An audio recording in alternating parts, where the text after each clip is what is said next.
자, 교재 132페이지예요. 25번 보시죠.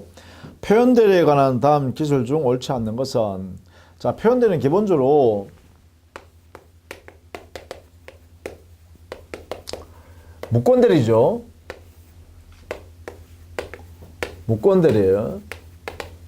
다만 유권대리처럼 취급하죠. 처럼 취급한다. 이 말은 곧 상대방이 이렇게 본인한테 책임을 추궁할 수 있죠. 책임지세요. 이렇게 할 수 있다는 거죠. 이렇게 본인한테. 마치 유권대리처럼 말이죠. 유효처럼 대한다. 이 말이죠. 자, 요걸 꼭 잊으시면 안 돼요. 무권대리인데 유권대리처럼 취급한다. 그래서 본인에게 책임을 지운다. 이 말이죠. 자, 이러면 근거가 왜 그러면 본인 무권대리임에도 불구하고 본인에게 책임을 지우냐 하면 바로 책임질 만한 사유가 있다. 이 말이에요. 본인에게 규제사유이기 때문에 책임을 지운다. 이렇게 하는 거죠. 그리고 그러면 이 사람이 책임질 만한 사정이 있다 할 때 이때 상대방은요. 무권대리임에도 불구하고 유권대리처럼 이 사람이 믿었다는 거예요. 신뢰했다는 거예요. 신뢰. 신뢰라는 것은 무권대리라는 사실을 몰랐고 모르는데 과실이 없는 무과실. 그러한 상대방에 한해서만 보호하는 거야. 이 사람을 보호하는 거야. 이 사람을 보호하는 제도가 표현대리라는 거죠. 자, 봅시다.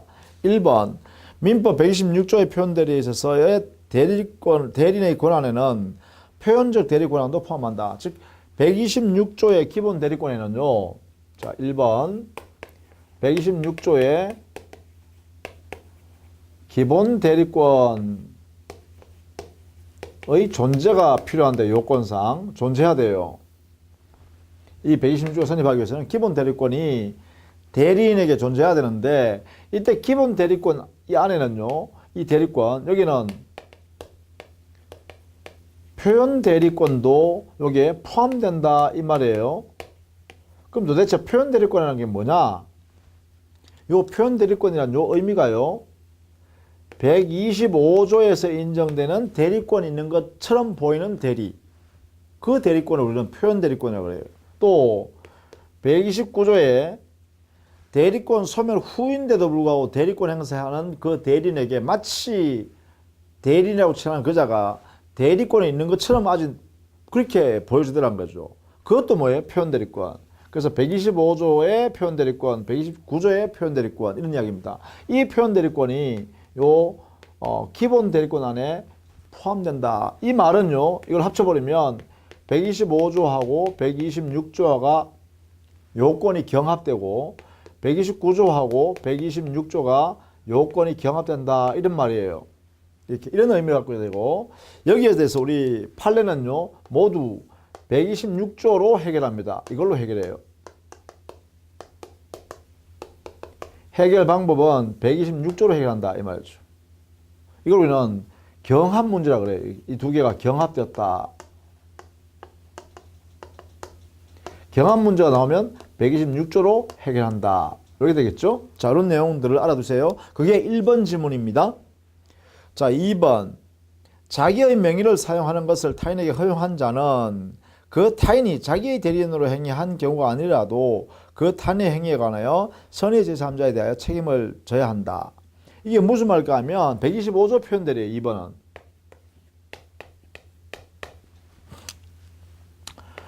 (125조) 표현대리란 뭐냐면 대리권 수요 표시한 표현대리예요. 대리권 수요했다고 표시한 본인의 지위에 있는 사람요. 표시한 이자에 대해서 표현대리를 인정해서 책임을 지우기는 거죠. 자, 이때 말입니다. 여기에 이 대리권 수요했다고 표시하는 요 행위요. 이것은 관념의 통지인데 이 표시하는 방법은 무제한이에요. 자, 내가 을이라는 사람한테 대리권을 주지도 않았는데 말이죠. 내 옆에서 같이 있는데 나와 을과 병이 같이 있는데 이 을이라는 사람은 내한테 대리권도 받지 않았어요. 내가 주지 않았어요. 그런데 만약에 을이 병이라는 사람한테 내 면전했어요. 아, 저기 김 교수가 내한테 자기 건물을 팔아달라고 내한테 대리권 줬어. 그래서 내가 대리권 행사할 테니까 병 네가 살래? 이렇게 하고 있어요. 그런데 김 교수는 제가요 옆에서 그냥 뻔히 보고 있어요. 내가 대리권 주지도 않았는데 불구하고. 그러면 가만히 이렇게 묵인하고 가만히 있는 건 뭐예요? 바로 저기 있는 제3자인 병한테 말입니다.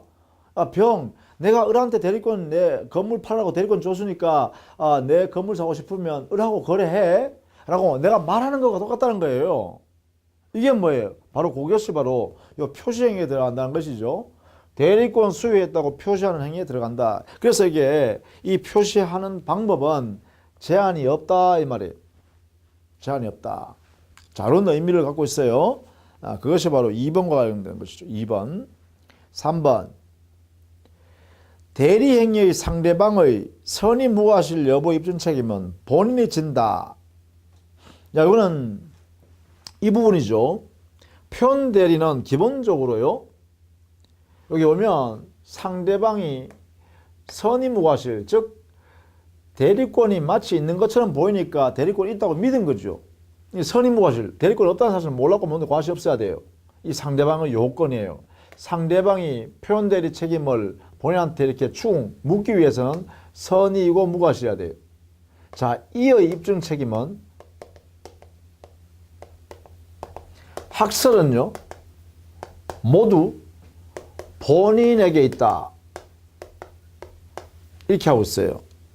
어디 125조 표현들이 126조 표현들이 129조 표현들이 모두에 본인이 상대방이 선이 아니라 악이다, 상대방이 과실이 있다 이런 것을 본인이 입증하면 본인은 자기 스스로 책임을 면할 수 있다. 그래서 상대방의 선의무과실 여부에 대한 입증 책임은 본인이 진다 이렇게 하고 있어요. 이게 학설이에요. 그런데 이 중에 판례의 태도를 하나 정리해 보면 판례는요 125조와 129조는 학설과 같아요. 그러니까 본인이라는 게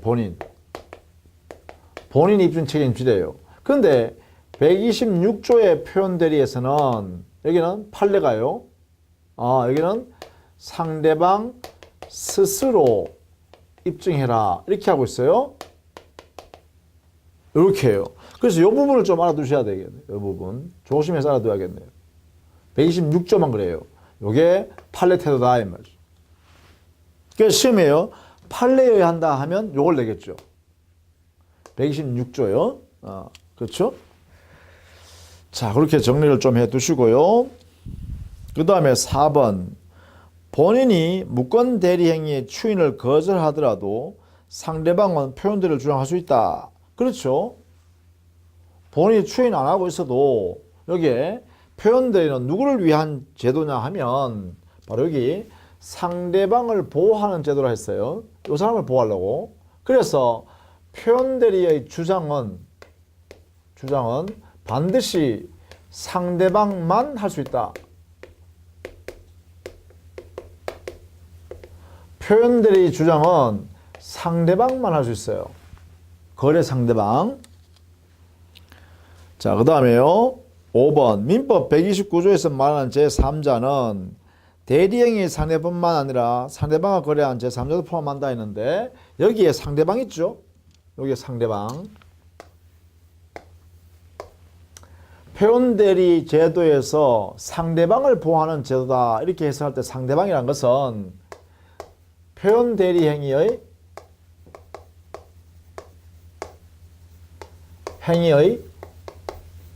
직접 상대방만 해당합니다. 직접 상대방, 즉 이 직접 상대방과 다시 거래한 제3자는 여기에 들어가지 않습니다. 표현대리를 주장할 수 없어요, 이 사람은. 그래서 이 상대방이라는 개념은 좁게 해서 하는 거예요. 표현대리 행위, 그렇죠? 표현 대리인과 거래한 그 사람만 표현 대리를 주장할 수 있고요. 그 표현 대리로부터 다시 전득한 사람, 그 사람은 여기서 말하는 표현 대리를 주장할 수 있는 사람이 아니다라는 것이에요. 그래서 이 부분은 꼭 알아두셔야 되겠습니다. 그래서 5번이 틀린 질문이 돼요. 자, 이거 중요하네요. 그죠? 이 표현 대리 제도의 일반 원리를 쭉 설명하는 것이에요. 자, 26번 문제요. 자, 26번에 오면 대리권 수요 표시한 표현 대리죠. 이게 바로 민법 125조 대리권 수요 표시에 의한 표현 대리라는 것입니다. 자, 여기에 요건과 효과를 정리해 두셔야 되는데 1번 옳지 않은 것. 본인이 제3자에 대하여 타인에게 대리권을 수여한 통지를 요건으로 한다. 그렇죠. 수여의 통지. 이거죠. 대리권 수여 표시죠. 2번 단순히 구두로 대리권 수요 의사를 표시하거나 자기 명예의 사용을 묵인하는 것도 역시 여기 들어간다 했죠. 표시행위는 제한이 없으니까. 3번 대리권 수요 표시에 의한 표현 대리는 법정 대리는 적용할 수 없다. 자, 이것도 꼭 알아두셔야겠어요. 여기는 대리권 수요했다고 요 대리권 수요한 사실을 대하여 표시하는 거 아니에요. 그죠? 그럼 요 대리권 수요 행위가 뭐예요? 요게 수권 행위를 의미하는 거 아니에요. 그죠? 의미가요. 그럼 수권 행위에는 어디에만 있는 거죠? 임의 대리 안에서만 있어요. 임의 대리 안에서만. 그렇다면 125조 요 표시 행위를 할 수 있는 영역가 바로 어디에만 있다? 그래요. 임의 대리의 영역에서만 적용된다. 이 말이죠. 따라서 125조는 임의 대리에서만 적용된다. 이렇게 해석해야 돼요. 이게 통설이고 판례예요. 그 근거는 바로 125조의 요건이 대리권 수요의 표시행위가 있어야 한다 했는데 도대체 대리권 수요라는 것은 어디에만 있느냐? 바로 임의 대리에만 존재한다는 거예요. 그러니까 당연히 125조는 임의 대리 영역에서만 125조 표현 대리가 성립할 수 있다. 이렇게 해석하는 거죠. 따라서 이렇게 같이 알아두셔야겠습니다. 4번 판례에 따르면 복대리의 경우에도 당연히 표현 대리 제도가 적용될 수 있죠. 5번 판례와 다수는 대리권 수요 표시한 표현 대리를 유권 대리로 보아. 여기 틀렸죠. 유권 대리로 보는 게 아니고 유권 대리처럼 취급하는 거죠. 여기에 처럼. 여기에 유권 대리처럼 취급하는 사람 표현 대리가 125조, 126조, 129조 공통이에요. 다. 이 내용은 다 공통이에요. 그래서 5번이 틀렸습니다. 자, 그 다음에 28번에 권한을 넘은 표현 대리 볼까요? 권한을 넘은 표현 대리를 126조에 있는데 이것을 월권 대리라 하기도 해요. 이 대리권이 성립하기 위해서는 일단 대리인이라는 사람한테 기본 대리권이 존재하고 있어야 되고요. 그 다음 두 번째, 이 기본 대리권과 범위가 넘는 행위를 해야 돼요. 이게 월권 대리 행위라고 하죠. 월권 대리 행위를 해야 돼요. 그 다음에 세 번째, 이 월권 대리 행위 할 당시에 상대방은요, 월권 대리에서 이 대리권이 있다고 믿을 만한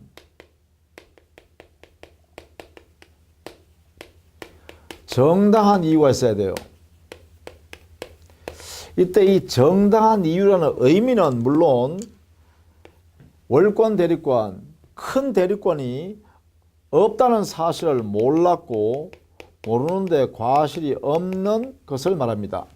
물론 이때 정당한 이유가 있는지 없는지 판단 시기는 월권 대리 행위 당시, 요 행위 당시죠. 따라서 법률 행위 당시다 이렇게 하면 되겠죠. 월권 대리 행위 당시에 판단하고 그 다음에 정당한 이유가 있나 없나의 판단 기준이 되는 것은요. 판단 기준. 이때는 상대방, 구체적 상대방을 대상으로 해서 판단하는 게 아니라 보통 사람 기준으로 합니다. 보통 사람 기준. 이게 뭐 일반인 기준으로 해야죠. 일반인 기준. 상식이 있고 일반적으로 우리 사람의 보통 사람을 말해요. 이걸 기준으로 해서 정당한 이유에 관한 판단을 합니다. 자, 이런 세 가지 요건을 갖추면 이 월권 대리 행위 내용대로 본인이 책임을 져야죠. 근데 이때는 누가 주장할 수 있죠? 반드시 요 상대방만 하는 거예요. 선의무과실인 상대방만. 이때 우리 판례는 이 뭐예요? 이 선의무과실 정당한 이유에 대한 입증은요, 상대방 스스로 입증이죠. 그죠? 상대방 스스로 입증해야 돼요, 상대방. 학설과 다른 점이죠. 학설은 정당한 이유 있으면 이거 없다는 것을 누가요? 본인이 증명해야 되죠. 그래야 본인이 책임 면한다 했잖아요. 그죠? 그래서 이것도 알아두셔야 돼요. 상대방 스스로 증명해야 한다. 판례는. 자, 이게 126조 요건이에요. 자, 보시죠. 28번에 권한을 넘은 표현들이 옳은 것은 1번 기본 대리권이 없는 경우에도 권한을 넘은 표현들을 성립할 수 있다. 아니죠. 일단 기본 대리권은 존재해야 된단 말이에요. 이때 기본 대리권은 종류 불문이에요. 법정 대리권이든 임의 대리권이든 공법상 대리권이든 사법상 대리권이든 또 표현 대리권도 포함한다겠죠. 2번 사실행위를 기본 대리권으로 하여 권한을 넘은 표현들을 성립할 수 있다. 불가능하죠. 사실행위는 대리제도가 적용되지 않는다 했어요. 그죠? 대리제도가 적용되지 않는 영역에 가지고요. 신분행위, 사실행위, 감정의 표시, 그죠? 그 다음에 불법행위. 이런 영역에는 아예 대리제도가 적용될 수 없죠. 대리제도가 적용될 수 없다는 것은 유권대리든 무권대리든 표현대리든 다 적용되지 않는다는 뜻입니다. 그죠? 이렇게 정리를 해 두셔야겠어요. 따라서 틀렸다. 3번 권한을 넘은 표현대리에 관한 민법 규정에서 제3자는 직접 상대방이 한다. 옳죠. 이건 공통사항이에요. 여기에 상대방이라는 것은 표현대리 행위에 있어서 직접 상대방, 그 안에 거래행위 당사자라는 거죠. 따라서 옳은 지문입니다. 4번 상대방이 대리인에게 대리권이 있다고 믿을 만한 정당한 이유가 있는지 판단 기준 시기는 언제예요? 그래요. 사실 변론 종료시라 했죠. 결국 뭐냐면 분쟁이 있다면 법령이 당시를 기준으로 판단해야 돼요. 법령이 당시요. 이거잖아 이거. 어디 갔나. 이거죠. 판단 시기요. 정당한 이유가 있는지 없는지는 법령이 즉 요 월권 대리 행위할 때 그때 상대방한테 정당한 이유가 있는지를 판단해 보는 거예요. 사실심 변론 종료 시간입니다. 5번 대리권을 소멸한 후에는 권한을 넘은 표현대로 성립할 수 없다 했는데 대리권 소멸 후에도요. 대리권 소멸 후에도 그 존재했던 소멸된 대리권의 범위를 넘어서 대리 행위를 했다면 상대방이 월권 대리권이 있다고 믿을 만한 정당한 이유가 있으면 된다는 거예요. 이게 바로 이거죠. 여기에요. 129조와 126조의 경합. 대리권 소멸 후에 표현 대리에서 소멸된 대리권의 범위를 넘어서 대리행했다. 이게 126조죠. 이것이 바로 129조와 126조의 경합 문제로서 우리 판례는 126조를 해결한다. 이랬어요. 126조를 해결한다. 자, 그렇게 정리를 좀 해 두시기 바랍니다. 그 다음에 30번에 가면 대리권 소멸 후의 표현대리 129조가 설명되어 있죠. 여기는 대리권이 있었다가 대리행위 당시에는 대리권이 이미 소멸하고 없는 상태예요. 그런 상태에서 소멸된 대리권 범위 내에서 대리행위를 하는 거예요. 이때 상대방은 그 대리행위 당시에 상대방은 대리권을 소멸했다는 사실을 몰랐고 모르는데 과실이 없어야 돼요. 선의무과실이죠. 이렇게 되면 그 상대방은 본인한테 대리권이 있는 것처럼 보이게 하는 데 대해서 본인 네가 책임져라 할 수 있다는 거죠. 자, 그래서 틀린 것은 했는데 4번 보시죠. 상대방에는 대리행위의 상대방뿐만 아니라 상대방과 다시 거래한 제3자 포함한다. 절대로 안 됩니다. 여기에 어디 갔나? 여기 있나요? 표현대리의 상대방, 그죠? 표현 대리행위의 상대방, 직접 상대방만을 말하는 것이지. 이거 어떻게 해요? 이것도 역시 마찬가지. 이 내용은요. 125조에도 적용되고 126조에도 적용되고 129조에도 적용되는 내용이에요. 공통사항이니까 여기에는 이 내용들은 공통사항이에요. 전부 다. 자, 그렇게 정리해 두시고요. 31번에 한번 볼까요? 31번 표현들이 효과에 관한 다음 설명 중 옳지 않은 것을 냈어요. 1번 상대방뿐만 아니라 본인도 표현대리를 주장할 수 있다가 아니라 이 표현대리 제도는 오로지 누구만 주장할 수 있다? 상대방만 주장할 수 있다. 이게요. 여기 있네요. 표현대리를 주장은 상대방에게만 허용돼요. 상대방에게만. 자, 그래서 1번이 틀렸네요. 2번. 상대방은 표현대리를 무권대리로 처리할 수 있다. 이거는요, 표현대리 자체가 무권대리라 했죠. 무권대리이기 때문에 무권대리 제도에 있는 모순되지 않는 범위 내에서 무권대리의 제도를 그대로 이용할 수 있죠. 그래서 상대방은요, 철회권, 채용권이 있는데 채용권은 할 필요 없고 철회권 행사에서 아예 확정적으로 무효로 만들어버릴 수 있죠. 가능하다. 3번 본인은 대리 행위를 추인할 수 있다. 그러나 추인 거절은 무의미하다. 그렇죠.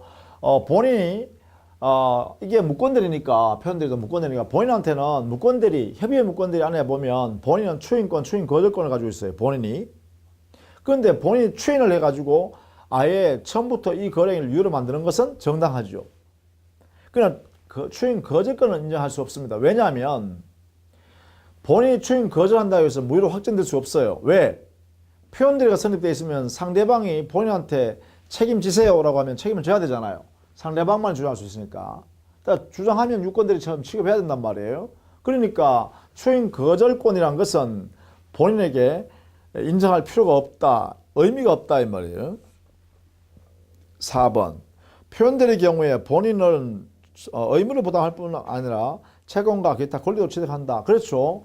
상대방이 표현대리의 내용대로 이행합시다라고 주장해버리면 마치 유권대리처럼 취급해버리니까 권리 의무 관계가 본인과 상대방 사이에 발생하는 거죠. 따라서 권리 의무 관계가 발생하니까 본인도 권리 의무 다 가질 수 있는 상태죠. 5번 상대방이 표현대리를 주장하지도 않고 또 무권대리 행위로서 철회하지도 않고서 바로 민법 제135조에 의한 무권대리인 책임을 물을 수 있는가에 대해서는 견해가 대변다. 즉 협의회 무권대리에서는요. 본인이 추인을 하지 않는다면 결국은 협의회 무권대리가 무효가 됩니다. 무효가 되면 상대방 입장에서는요. 본인한테 더 이상 책임을 못 묻잖아요. 협의회 무권대리니까. 그럴 때는 상대방을 보호하기 위해서 무권대리인한테 책임을 물을 수 있도록 해놨어요. 이게 135조 책임으로서 상대방이 무권대리인에 대해서 책임을 물을 수 있는 권리를 보장하고 있습니다. 자, 표현대리가 성립했다면 굳이 상대방이 말이죠. 무권대리인한테, 즉 표현대리인한테 책임을 물을 필요가 없잖아요. 왜? 표현대리는 상대방만이 주장할 수 있고 그 주장을 본인한테 해버리면 그 대리행위 내용대로 이행을 해야 되잖아요. 본인이. 그죠? 법률 효과가 발생해버리잖아요. 그러니까 굳이 135조 상대방이 무권대리인 네가 책임져라 할 필요가 없죠. 이게 다수설이에요. 그래서 견해 대립이 있다. 이런 이야기입니다. 따라서 5번 질문은 여러분이 이해를 좀 해 두셔야겠습니다. 자, 무권대리로 가볼까요? 이제는 34번 가볼까요? 34번. 자, 무권대리에 관한 법 이론이죠. 자, 보통 협의의 무권대리에서요. 이 대리행위가 계약에 있어서 협의의 무권대리다라고 하면 보통 자, 이렇게 예를 들 수 있겠죠. 본인 대리인이라는 사람에게 대리권이 없다 이 말이죠. 그럼 이 사람은 무권대리인이에요. 그러면 상대방이 있을 거예요. 그죠? 이렇게 이렇게 할까요? 상대방이 있을 겁니다. 이렇게 되면 협의의 무권대리가 되면 일단 기본적으로 본인한테는 추인권, 추인 거절권이 있고요. 이것은 처음부터 유효되니까 소급 유효가 될 것이고 이걸로 하면 무효로 확정될 것이죠. 그죠? 무효. 그 다음에 상대방한테는 최고권이나 철회권이 있죠. 최고하면 상당기간 내 추인 여부의 확답을 발송하지 않으면 무효로 확정돼 버리고 철회해버려도 무효로 확정돼 버리죠. 자, 여기서요. 유효가 되는 것은 추인하게 되면 소급해서 유효로 확정돼요. 그러니까 이 추인권 행사만 본인의 추인권 행사만 소급해서 유효가 됩니다. 나머지는 전부 다 무효 이렇게 되죠. 그래서 결국은 여기에 추인을 못 받으면 추인을 못 받으면 결국은 상대방은 무권대리한테 이렇게 책임을 추궁할 수 있겠죠. 청구권이 있는데요. 이렇게. 그래서 무권대리한테 상대방이 책임을 묻는다. 이게 135조의 규정이 있다 이 말이에요. 자, 이게 뭐예요? 가장 기본적인 구조예요. 이게 가장 기본적인 구조예요. 이걸 가지고 문제를 이제 하나씩 풀어나가는 것이다. 이래 보시면 돼요. 자, 34번. 무권대리에 관한 다음 설명 중 옳은 것은 1번. 무권대리인의 행위는 본인이 추인하여도 효력이 없다. 틀렸죠. 소급에서 유효가 되는 게 추인이죠. 2번. 무권대리 추인에는 소급효가 없다가 아니라 있다. 3번. 본인이 상대방의 최고를 받은 후 상당기간 안에 확답을 바라지 않으면 무권대리 행위를 추인한 것으로 본다가 아니라 무효가 되니까요. 최고를 했는데도 아무 말이 없으면 거절한 걸로 봅니다. 거절로. 아무 말이 바라지 않았으면 거절. 그러니까 발신주의가 저는 거죠. 거절로 간주예요. 그래서 무효가 되는 거예요. 여기는 또 발신주의가 적용되죠. 바라지 않으면 했으니까 발신주의가 적용돼요. 자, 여기 특징들을 알아두셔야 됩니다. 이렇게. 최고 효과예요. 자, 그 다음에 4번에 무권대리인은 자신의 선택에조차 상대방에게 계약 이행 손해배상 책임을 부담한다. 이거 아니에요. 그죠? 무권대리인은 상대방한테 책임을 져야 되는데 이 책임을 누가 선택하냐면 이 상대방 스스로가 선택합니다. 그 선택의 대상이 뭐냐면 이 계약 내용대로 이행하라. 계약 이행을 청구하거나 아니면 손해배상을 청구할 수가 있어요. 이렇게. 이 둘 중에 하나를 뭐 한다? 선택해서 청구합니다. 이렇게. 선택해서 청구하는데 이 선택을 누가 한다고? 병이 합니다. 병. 여기 상대방이 한다는 거예요. 상대방이. 예. 그러니까 상대방 스스로가 정해서 이걸 선택하든 이걸 선택하든 택일하는 거예요. 택일. 한 개만. 이때 손해는 계약 이행을 받았으면 누릴 수 있는 이익만큼의 손해겠죠. 그래서 이거는 이행 이익의 손해배상을 청구하는 거예요. 손해배상은 이렇게 청구하는 거죠. 이렇게.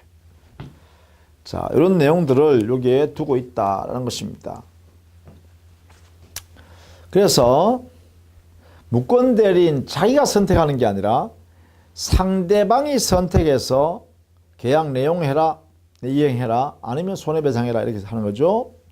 5번 상대방이 무권대리인의 대리권을 없음을 알았거나 알 수 있을 경우에는 무권대리인은 상대방의 책임을 부담하지 아니한다. 자, 이건 뭐냐면 이 두 사람 사이에 대한 효과에 대해서요.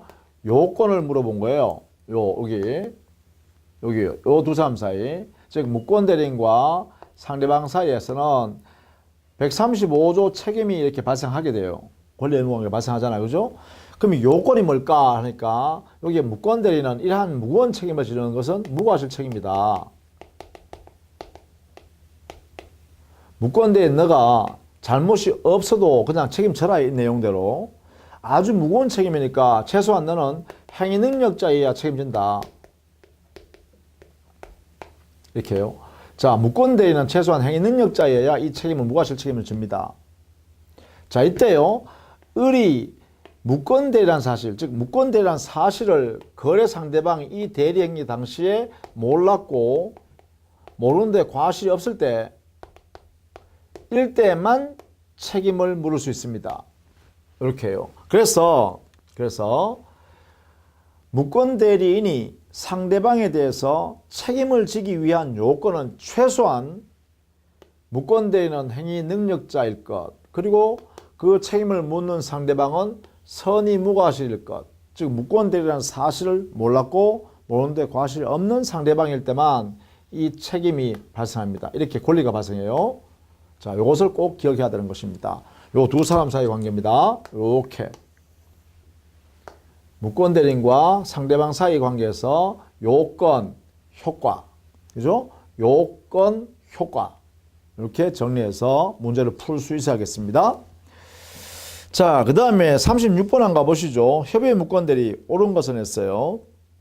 자, 1번 무권대리인이 본인의 추인을 얻지 못하고 진실한 대리권을 가지고 있다는 것을 증명하지 못한 한 상대방의 선택에 따라서 계약 이행이나 손해배상을 청구할 수 있다. 바로 이거죠.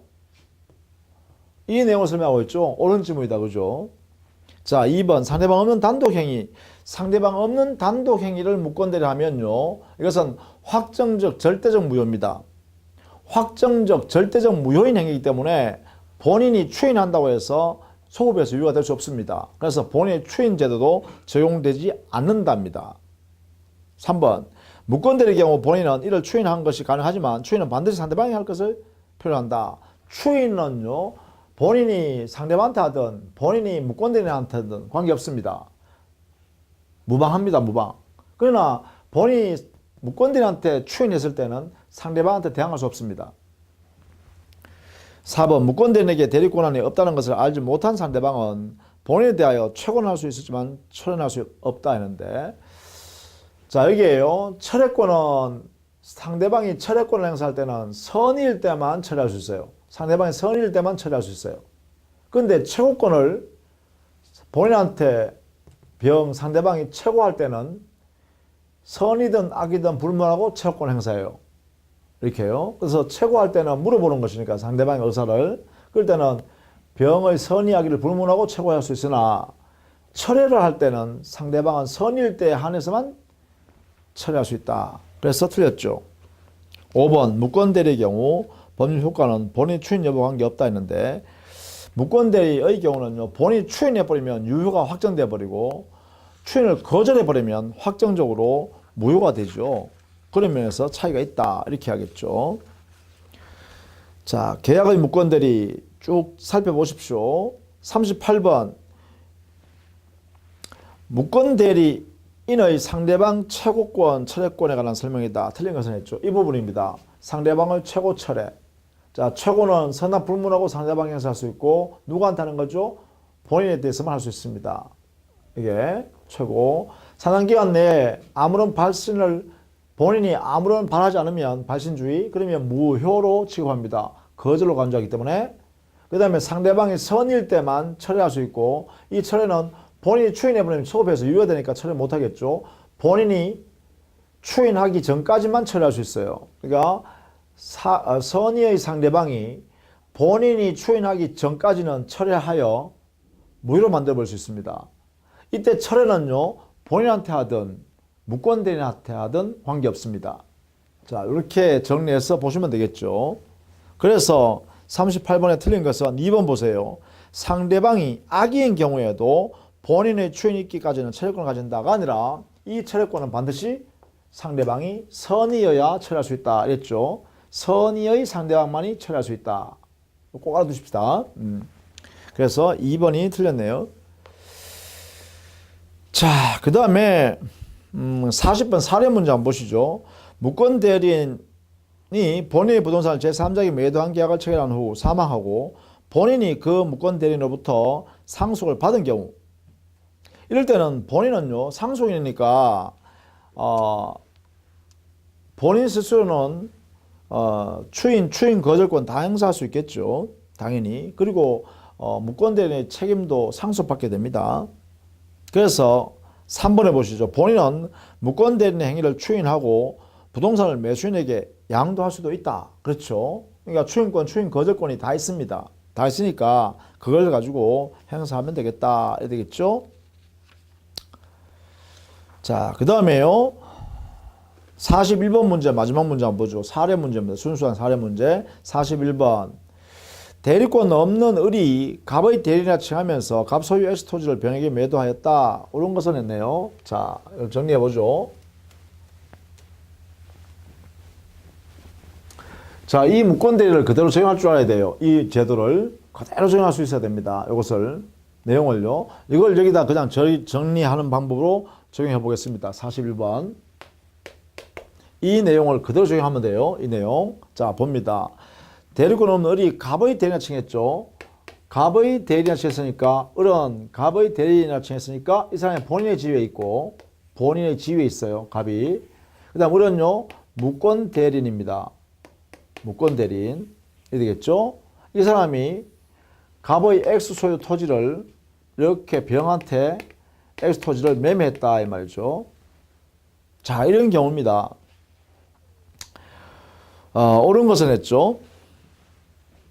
그러면 이 사람 사이는 무효잖아요. 여기에 무권 대리니까.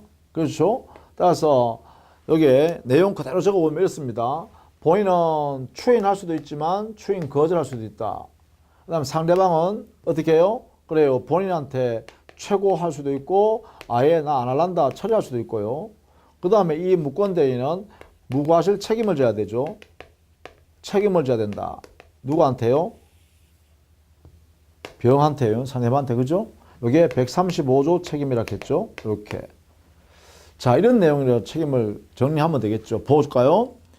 자, 1번. 갑은 을을 상대로 추인권을 행사할 수 있다. 갑은 을한테 추인할 수 있어요. 추인은 이렇게 하든 무방하다 했습니다. 따라서 41번은 1번이 옳은 질문이에요. 2번. 갑이 추인하기 전에 갑과 정이 X 토지에 대하여 매매계약을 체결하고 정이 소유권 이전을 위한 가등을 해두었더라도 갑이 무권 대리의 매매 계약을 추인하면 그로 인한 소급표는 정에게도 미친다 했는데 여기에 소급표 있죠. 이 부분요. 소급하여 유효가 확정되잖아요. 이 소급 유효는 제3자의 권리는 해하지 못합니다. 요 소급 무효, 추인의 효과는요, 소급에서 유효가 확정되는데, 이 소급 유효가 된다고 해서 제3자가 취득한 권리는 침해하면 안 돼요. 해하지 못한다예요. 그러니까 제3자, 여기에 정의 소유권 이전 받을 수 있는 권리, 그리고 가등기되어 있는 이 권리는 보호된다는 거죠. 여기에 있어, 그죠? 자, 이렇게 구체적으로 알아두셔야겠습니다. 따라서 정에게 미친다가 아니라 미칠 수 없다, 이렇게 해야 됩니다. 3번. 을이 단독으로 갑을 상속한 경우, 그렇죠? 을이 단독으로 갑을 상속해버리면 추인 거절권도 상속할 텐데 이때 추인하는 것은 무방하지만 왜? 이 매매계약과 모순되지 않으니까. 그러나 거절하는 행위는 상속받은 갑의 권리인 거절권을 상속받은 을이 거절하는 것은 자기가 팔겠다는 것을 거절하는 거잖아요.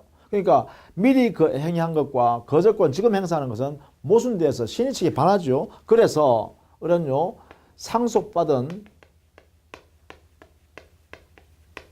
거절권 행사는 안 된다. 이렇게 해야 돼요. 왜 안 되냐 하면 신의 측에 반환하기 때문에, 신의 측에 위반되기 때문에. 그 신의 측에 위반되는 건 뭐냐? 금반원 원칙에 반합니다. 금반원 원칙. 금반원. 여기에 반하기 때문이에요. 자기는 지금 여기에 매도하겠다 했잖아요. 을은 병하고 매매계약을 체결할 때 대리권도 없이 갑의 재산권을 지가 팔았잖아요. 팔겠다 했잖아요. 그런데 지금 와서는 이 거절권이 자기한테 상속됐으니까 이 상속했는 이 거절권 행사하겠다는 것은 팔겠다, 나 안 팔겠다 이 말이잖아요. 모순되죠. 모순되니까 하면 안 된다는 거예요. 거절권 행사 못 한다는 거예요. 그런 이야기다. 그래서 행사할 수 있다가 아니라 행사할 수 없다 이렇게 하겠죠. 4번. 갑의 추인이 있기 전이라면 즉 본인 갑이 추인하기 전까지라면, 그죠? 이럴 때는 병이, 상대방이 매매계약 체결 당시 을에게 대리권 없음을 알았던 경우라도, 자, 악이잖아. 악의 병은 처리할 수 없죠. 여기 뭐라 했어요? 철회권은 선의의 병일 때만 할 수 있다 했지. 상대방이 선의해야 된다 했다. 그죠? 선의일 때만 철회가 가능하다 했어요. 자, 그 다음에 4번에 타인이 자기 자신의 판매점 또는 총 판매점 등의 명칭을 사용하는 자신을 대리하여 계약을 체결한 것을 묵인하였다. 이게 뭐예요? 묵인하는 게 바로 125조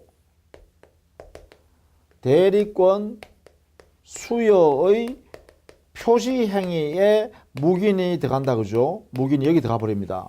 그러면 대리권 수여 표시를 한 것으로 되어버리니까 상대방, 거래 상대방이 이러한 대리권이 없다는 사실을 몰랐고 모르는데 과실이 없는 선의무과실이면 본인한테요. 그냥 이름을 막 대리인이라고 청하고 막 다니는 사람에 자기 이름을 막 쓸고 있는 것을 그냥 보고 있는 사람, 그 사람 책임지면 되죠. 따라서 125조 책임을 추궁당할 수 있습니다. 선입할 수 있다 해야겠죠. 5번 무권 대리인이 본인을 대리하여 본인 소유 동산을 양도한 경우 선의치대가 인정되지 않는다. 자, 무권 대리인이 본인을 대리하여 본인 소유 동산을 양도한 경우 했잖아요. 자, 여기에는요, 보시면, 거기가 갑자기 왜 골랐죠? 죄송합니다. 4번을 가셔야겠네요. 4번. 갑의 추인이 있기 전이라면 병이 매매계약 체결 당시 을에게 대리권 없음을 알았던 경우 했으니까 이거죠. 이게. 요거네요. 요거. 선의의 병일 때만 했죠. 자, 그 다음에 5번에 갑이 추인을 거절한 경우. 자, 갑이 추인을 거절했으면 이미 무효가 확정돼 버립니다. 요게 갑이 추인을 거절해버리면 무효가 확정돼 버려요. 무효 확정. 따라서 무효가 확정돼 버리면 병은 을을 상대로 계약 이행과 함께 자, 여기에요. 요거요. 병은 을한테요. 135조에 따르는 무과실 책임을 추궁할 수 있어요. 그게 뭐냐면 계약 내용대로 이행하라고 청구할 수도 있고 또는 손해배상을 청구할 수 있다고 했죠. 근데 이 둘 중에 뭐였어요? 선택하라고 했잖아요. 한 개만 선택하라고 했잖아요. 그래서 택일하라고 했죠. 누가 택한다고요? 병이 선택하라고 했잖아요. 병이. 그러니까 이 두 개 함께 행사하는 것이 아니라 어떻게 해요? 계약 이행을 청구하거나 아니면 손해배상을 청구하거나 둘 중에 한 개만 해라 이 말이죠. 한 개만. 그래서 계약 이행을 청구하면서 함께 손해배상을 청구할 수 있다라고 하면 안 된다는 거예요. 요 택1 요것도 여러분 의미 알아두셔야죠. 하나만 선택해라. 선택 하나 한다. 두 개 중에 하나만. 자, 이런 내용을 이렇게 사례 문제에 그냥 그대로 적용하는 연습이다라는 것이에요. 자, 이렇게 정리를 좀 해 두시면 좋겠어요. 자, 다음 시간부터는요, 법령의 무효와 취소 내용을 또 정리하도록 하겠습니다. 자, 수고 많으셨습니다.